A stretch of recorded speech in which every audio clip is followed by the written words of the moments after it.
Assalamu alaikum. A very good day. Welcome back to Mechanism Design. The topic for our video today is going to be gears. This is a continuation from the basic introduction that we have done in class. So let me go on and share my screen.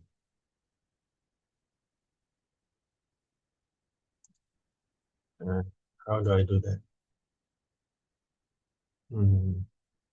Share my entire screen, and let's start on that presentation in PowerPoint. All right, ladies and gentlemen, we have gone through the basic stuff. We talked about some of the features that are important in talking about or investigating gears. You need to know their diameter pitch or module. So module if you are dealing in metric, whereas diameter pitch if you are talking about in inches.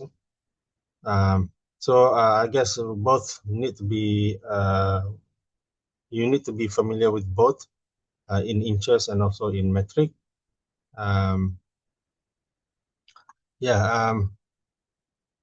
So we are going to go through a couple of it, and I guess I'm going to just jump right to the important stuff, such as interference. When if you are talking about gear design, basically the focus of gear design is selecting the correct gear, because we prefer not to dwell into designing the shape ourselves, custom shape, and also not about how to fabricate or how to manufacture the gear, but rather we want to select what is already available off the shelf, and that also depends on the gear manufacturer or the producer. However, so we will look into some of the example. I guess in the Mishka's textbook, it is based on Boston gear, but those are in inches.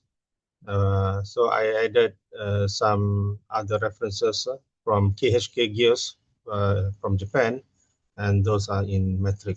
They also have some in inches, but I use the metric part from KHK gears. Okay, so the topic interference is something about how they will clash into one another. The gear teeth will clash into one another if not chosen correctly, and this will increase the wear and tear of the gear, and perhaps maybe even destroy it catastrophically destroy it if it's not chosen correctly. And so the commonly available gear pressure angles. So we need to know the terms. Like pressure angles is very important stuff, and it is along this pressure angle line where the pushing will occur. In this case, the bottom part is the pinion, is the driving gear, and the driven gear is on the top. So this animation shows how the bottom gear is pushing the top gear along this pressure angle line. So it's not, it looks like imaginary, but it's a very practical thing to understand and to take into consideration when we are dealing, or especially if you are designing a gear. All right, that's why the pressure angle line needs to be the same for both gears, because it is where the force of pushing will occur. And this is talking about center distance, contact ratio, and whatnot. But interference is one important stuff that you might want to focus. So particularly, we are going to focus on the 20-degree pressure angle. So if it is less than 13, usually there will be some interference. But what confuses me is sometimes gear manufacturers still have like 12 gear teeth available in their selection, but even though it is likely to to cause interference, but I don't know. All right. So I guess if you look into this table, the safest is to go to 18 at least. But in actuality, you can still go 13, can be paired with 13, 14, 15, and 16. So 13 and 16 will be the maximum pairing. So 14 can go up to 14 can pair with 13, 14, 15 until 14 and 26. So that's how you see it. All right, this is a basic gear velocity ratio and gear ratio, things like that. So in this context, we take the larger, the faster gear. If you're talking the ratio in terms of speed, take the faster speed over the slow speed. And if we're talking about the size, we take the bigger size over the smaller size. So usually the ratio will be above one, above one. But maybe what I said in class, there are some people or some books or some authors of books that use the opposite definition, where the ratio is taken as the slow speed over the faster speed, and that will give you a gear ratio of less than one. And that is not very common, but there are people who use that kind of definition. So just be aware of that. Yeah, yeah, uh, this is very important stuff because they share the push. If there is no slip, means the velocity, the ratio velocity, linear velocity is caused by gear number 2 will be the same as the linear velocity of gear number 1. And definition of linear velocity is r omega. Okay, so this is very important stuff, and we can from that we can get this this equality. Okay, please go through this example. I think it's very easy to follow. And definition of direction: if things rotate in the counterclockwise direction, it is considered as positive, whereas in clockwise direction, it is considered as negative. Counterclockwise positive, clockwise negative. Okay.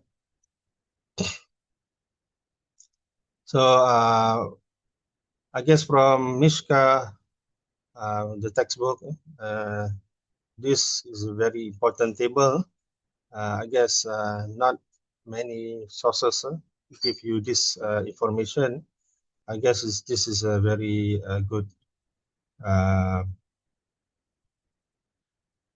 good piece of information in how to start the ball rolling in the design of gear, in selecting the correct gear. So you need to know how much horsepower you want to deliver. And so if your information is in kilowatt, maybe you have to convert it to horsepower, and then get your, you need to be given, or you need to decide what the RPM, the first gear need to be operating in, and then only you can select what is the diametral pitch. Okay. So when you have selected the diametral pitch from this table, you can go and find what are the number of teeth available in that diametral pitch group. Okay, so if say you have decided to use 16, DP of PD of 16, PD is the diameter pitch. So you have a gear with uh,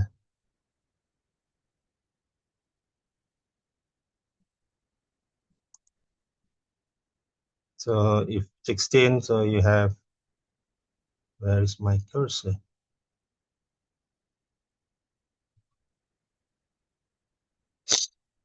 Hmm.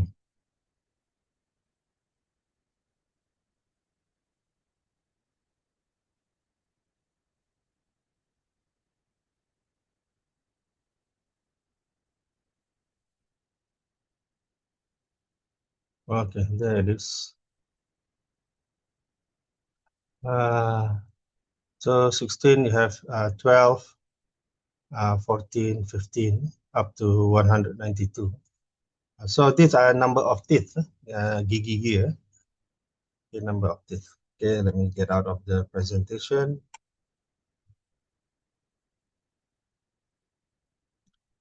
What if you are working in metric? So instead of getting a PD, so you can get your module. So you can get your module. So again, just like before in table 10.6, you decide what the HP, and then you get your RPM. This is the RPM, and you get the value of the module. So this is actually the closest that you can get, and it's actually a conversion from what we had in the previous table 10.6. Okay, because I did not get the direct information from KHK here, but I guess this maybe this value of modules are available from KHK gears. Okay. So again, from KHK gears, I get the information or tabulated some information according to the modules. So module of 0.5, you get this number of teeth available.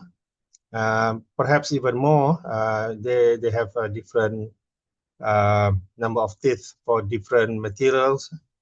Some gears are made from steel, some from stainless steel, and some from brass and whatnot.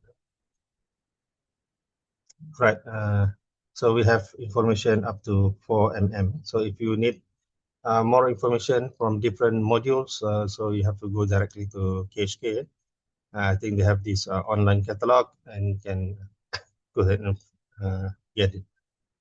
All right, these are some example of how to do the selection. So this is considered as part of the gear design. Gear design. So I don't want to spend too much time on that.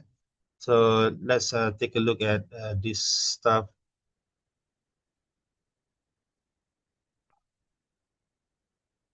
Okay, here we have this.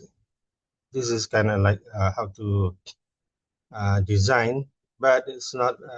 I don't expect thorough until you can build an escalator. But this is just focusing on the gearing part.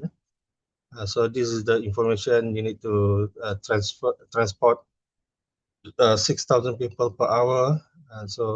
And you can estimate that each of them is weighing 175 pounds. LB or LBS is pounds, and sometimes they use the hashtag symbol, and that is also known as the pound symbol before the IT era.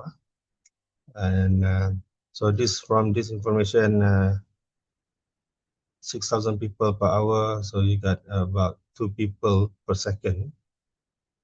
And from search about escalator, actually the azimuth or the slope is about from 30 to 35 degrees for the stairs. And so from one measurement, we got 21.4 feet in horizontal, and vertical is 15 feet. So how do we design that? We can make some information assumption that we need two people to be on the skeleton or on one step. So that will require the step width to be 1000 mm. So 1000 mm, which is good. So if you do some calculation, here I draw it using AutoCAD, and then we can make some assumption on the size of the step. And from here we get like 22 steps from bottom to the top. And from there we can get an estimation. If two people on a step, you get 44 people at any one time in the maximum capacity scenario. So did some calculation on how to get that 6,000 people per hour, and we can get the velocity, the belt velocity or the step velocity to be 0.3. In the literature or search information about escalator design, for this kind of situation, the velocity, linear velocity should be less than 0.5 meter per second. So 0.3 seems to be within that range. All right, and if we take the information about the weight, so pounds, when we deal about pounds, the gravitational acceleration is already taken into consideration. So pounds, you do not have to times with 32.2 feet per second square, which is the gravity in English unit. So just take 175, that is already a force or a weight, and times that with 44, you got 7,700 pounds. And from there, you get the linear speed here or tangential force to be 19,650 Newton. All right, or 19.65 kilonewton. And from there, if the radius of the sprocket is about 0.1 meter or 100 mm, so that means a torque that we need to move this thing, to move this 44 people per second, or at any instance, would be 1965 Newton meter, 1965 Newton meter. Okay, and that brings the power to about 6 kilonewton. 6 kilonewton, we convert it to metric. All right, and from there we get to the gear part. So we can, so if you go to Descent elevator, you can get the TV to be 42.8, but 42.8 might not be sounding like a nice number, so I chose 45 instead, and choose the modules of 3 mm. And from there, we can break down how to get 45. Break it into 3 times 5 times 3. Okay, and then from there, how to get the ratio to be 3, how to get the ratio to be 5, how to get another 3. So I can use 45 and 15, 90, and 18, and then the 45 and 15. So from there, I can go to KHK Gear, download this stuff, and build my gearing system.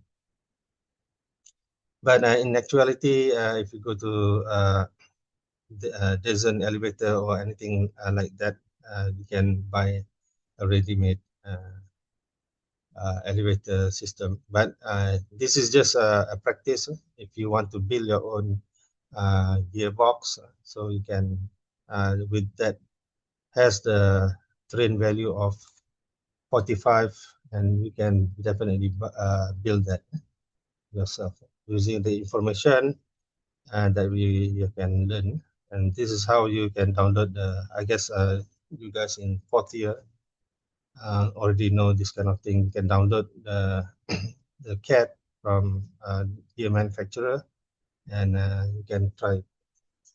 All right.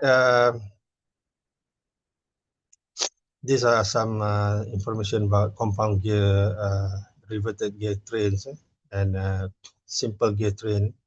So I guess you can go through that. But let me bring your attention to planetary gears, because this is also going to be in the test in the final exam.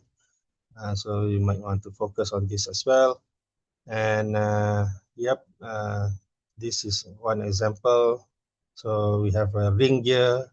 This is part of the ingredient of a planetary gear. Sometimes ring gear can be omitted, but the important part is that you have the sun gear in the middle, and then you have a planet gear, number 3 here, that is going to orbit around the sun. And in practical ways, it cannot be orbiting by itself. It needs to be held by a carrier. That's why we need this carrier or arm. And usually it is part and parcel of the system. So planet, carrier, and sun is the main one, but usually, more often than not, you also have the ring gear outside. And one of them needs to be fixed, as in linkage mechanism. One body needs to be fixed. So you decide sometimes the ring gear is fixed. So, but in this instance over here, the sun seems to not be turning. So it means the sun is having a velocity of 0. Omega sun is 0, but everything else is turning. Okay, how about this one? This one, the arm or the carrier seems to be not moving, and so everything else is moving. Okay, so this is a planetary gear without the ring, and this is harmonic gear. So harmonic gear is a different kind of gear. It's not planetary gear. All right, and then this stuff, but let's jump. So I guess this one you can go through by yourself, and should be easy. But yeah, this kind of stuff is important also, and will be in the test, in the examination, in the design part, maybe question number 4 or 5. So that is design part. But let me bring your attention in this limited time to the planetary gear example. So here we have gear, the sun gear. Here the sun gear is the input and connected to the input shaft. So they will rotate together. And then we have this planet gear, gear number 3, planet. And then gear number 4 is the ring gear or the sun gear. No, the outer gear, internal gear. Ring gear or internal gear. All right, and this shows that it is going to be fixed. It's not turning. So everything else will turn. Sun will turn, planet will turn, and also the arm will also turn. And yeah, and the information is that N2 is 15, having 15 teeth, and N4 is having 60 teeth. So the ring gear will have a 60 teeth, 16 number of teeth. And this one 15, no information about N3. So, and analyst gear A is locked, or omega 4 is 0. So this is locked. So if we look into using the table method will have a fixed three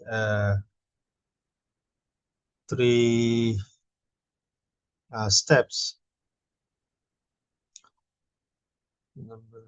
Steps. So we give rotation. So in this first step, give a +1 rotation for everything.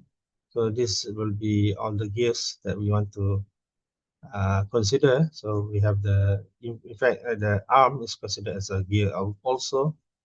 So arm, and we have gear number 4, gear number 2, and actually we should also have gear number 3. Maybe our concern is just 4 and 3, or maybe just 2 or A. Okay. Anywho, so we can list all the gears that we have. And then gear 4, in the second step, okay, when you draw this gear, we include for the second and third step, we need to fill in some of the information that we know. For example, in the second, A will be held. We lock the arm, so meaning the rotation here will be 0. And from there, we can calculate step C, because step C is just summing up step 1 and 2. So 1 plus 0 is 1. So this is settled. For other gears, maybe gear number 4, we can also solve that, because we know in the end this one will be 0. So in step 3, for gear number 4, that one is already 0. So how to get 0? So step 1 is plus, so that means step 2 for gear number 4 needs to be a -1. -1 in order for the gear to be 0. Okay, so for gear number 4, everything is settled too. We got everything in place. So, but for gear number 2, step 1 is +1, just as for the rest. And for step 2 and 3, we do not know. So I put X and Y here and do the rest of the calculation in the next slide. So basically here for the X is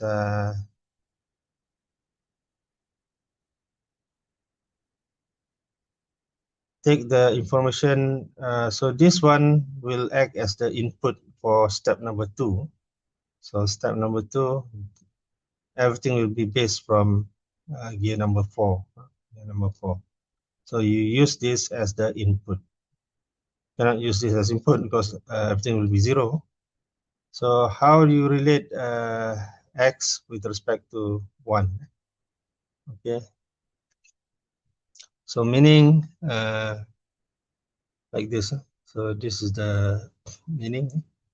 So here omega 4, which is going to be -1, will be and this one will represent omega 2, the sun. So how do you get the sun to there? How do you get the sun to there? And so if I may, how do you come up with this? Let me copy that. Maybe paste it here.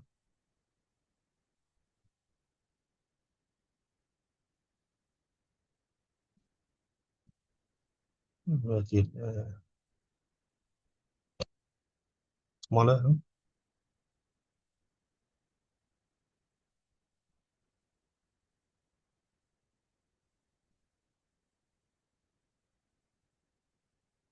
And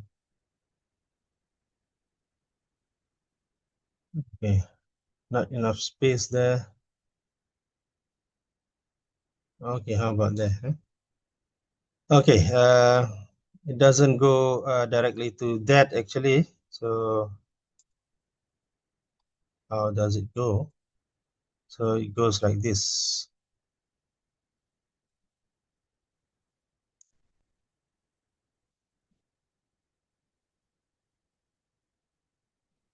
That is also that, that.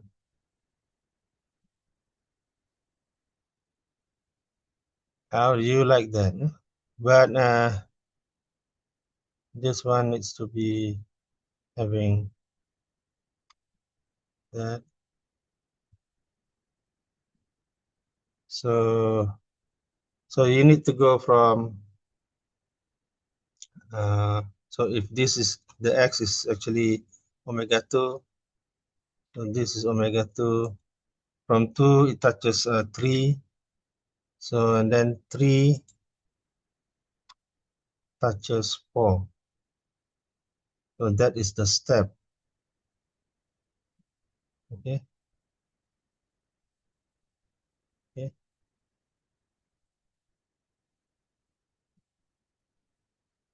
And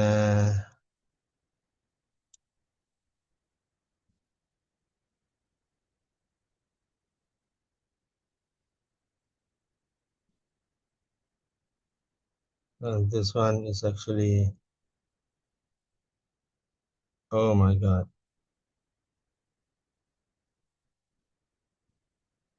So this is actually this one. So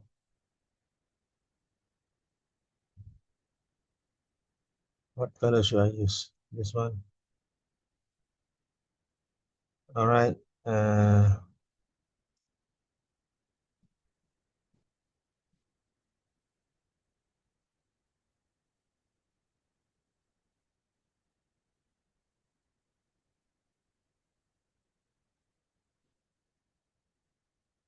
All right.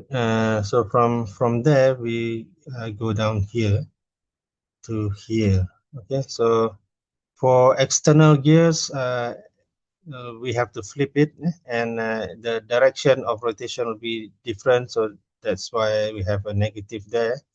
But uh, for planet for between the planet and the ring gear, so the direction of rotation will be the same. So that's why the plus is used instead. So if I go back to this animation here, you see the blue planet gear is rotating clockwise, and the red ring gear is also clockwise. So that's why we have a plus there between gear 4 and 3. Gear 3 and 4, we have a plus. And then that's the situation. We go on and do this calculation.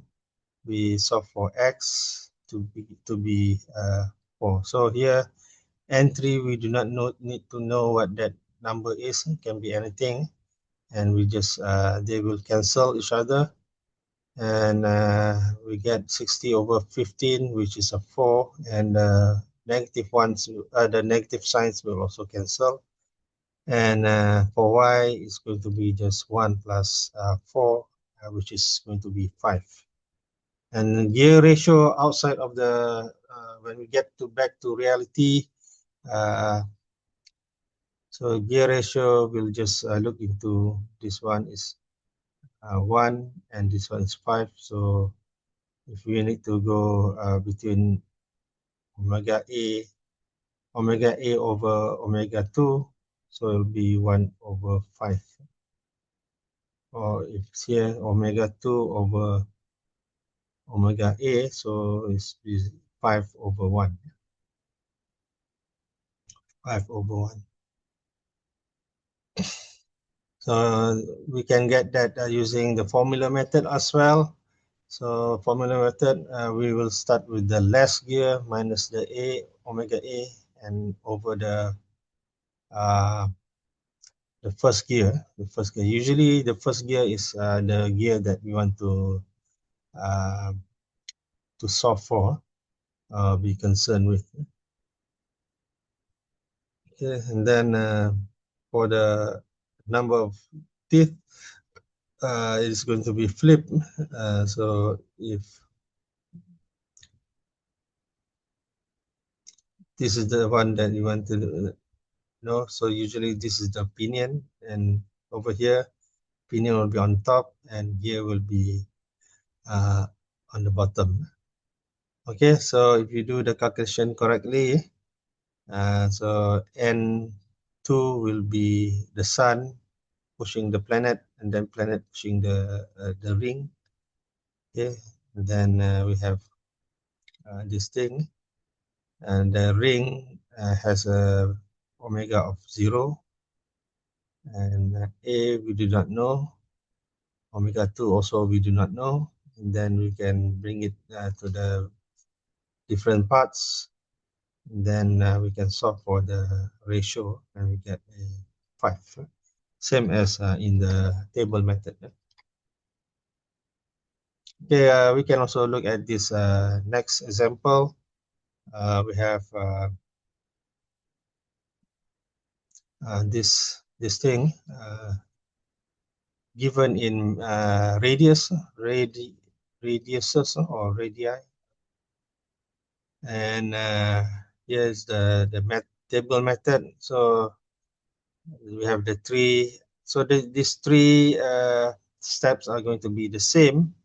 It's going to be fixed, and this is the gears and arms. So everything in the first step will be +1, and then lock the arm in the second one, and we know that this will get a total of 1, and we know that ring is going to be fixed in reality. At the end of the day, ring will be fixed, so meaning in the total part, ring will have a 0. So in the second step, in order for it to have a total of 0, in the second part it needs to be -1. So this will be the input in second step. All right. Whereas in the real step, omega A, or the arm, will be the input. So in the reality, in the end, omega A will be the real input. But in second step, the one with -1 will be the second the input. Okay, so these 2 boxes or 4 boxes will be empty. So we like in this part, so these 4 boxes are empty. So we can fill them up. So here, omega R, this one will be the input. So we from A, which is the sun, how do you get from the sun to the input, to the from sun to the, but so you use the same situation like this one. So if you go from the sun to the ring, sun to the ring, sun to the ring. So we have this situation, gear B and C, they share the same shaft, but gear C is the one that is connected to the ring. So this part that share the same shaft will have a ratio of 1, and it's a plus. The same, they rotate in the same way, and yep, but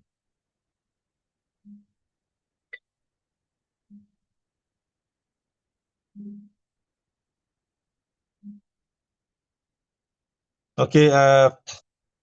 So if you do the calculation correctly, you have a +9 here, and over here you get a -6. So please look into this part. And and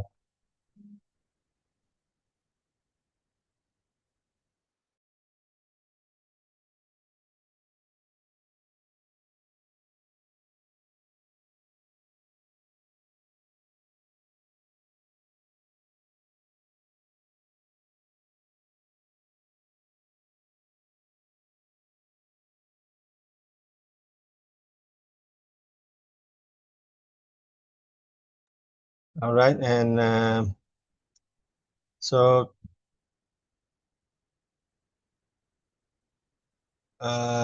so this 1 plus 9 will be 10, and 1 minus 6 will be negative 5. And if you do that collection to calculate the reality, so we use arm as the real input. So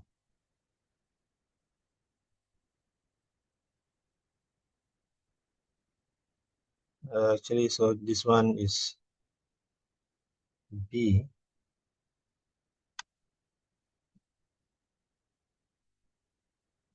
Oh, okay, and yeah, that is correct. That is A.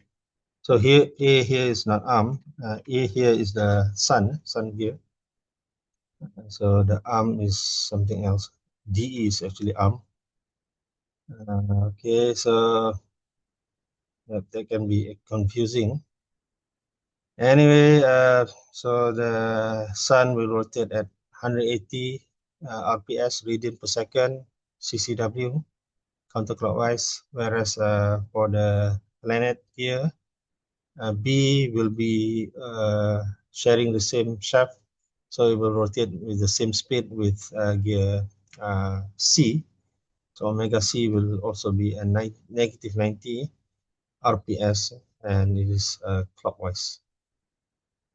Okay, so if you use the formula method, so you don't have to do both, but if you have time, why not? So you just try to be good in either one ways. And here, the ring will have a omega 0, and that is the last gear, and the sun will be the first gear. So that is what you want to know. And arm is already known, so you put in the negative. Okay.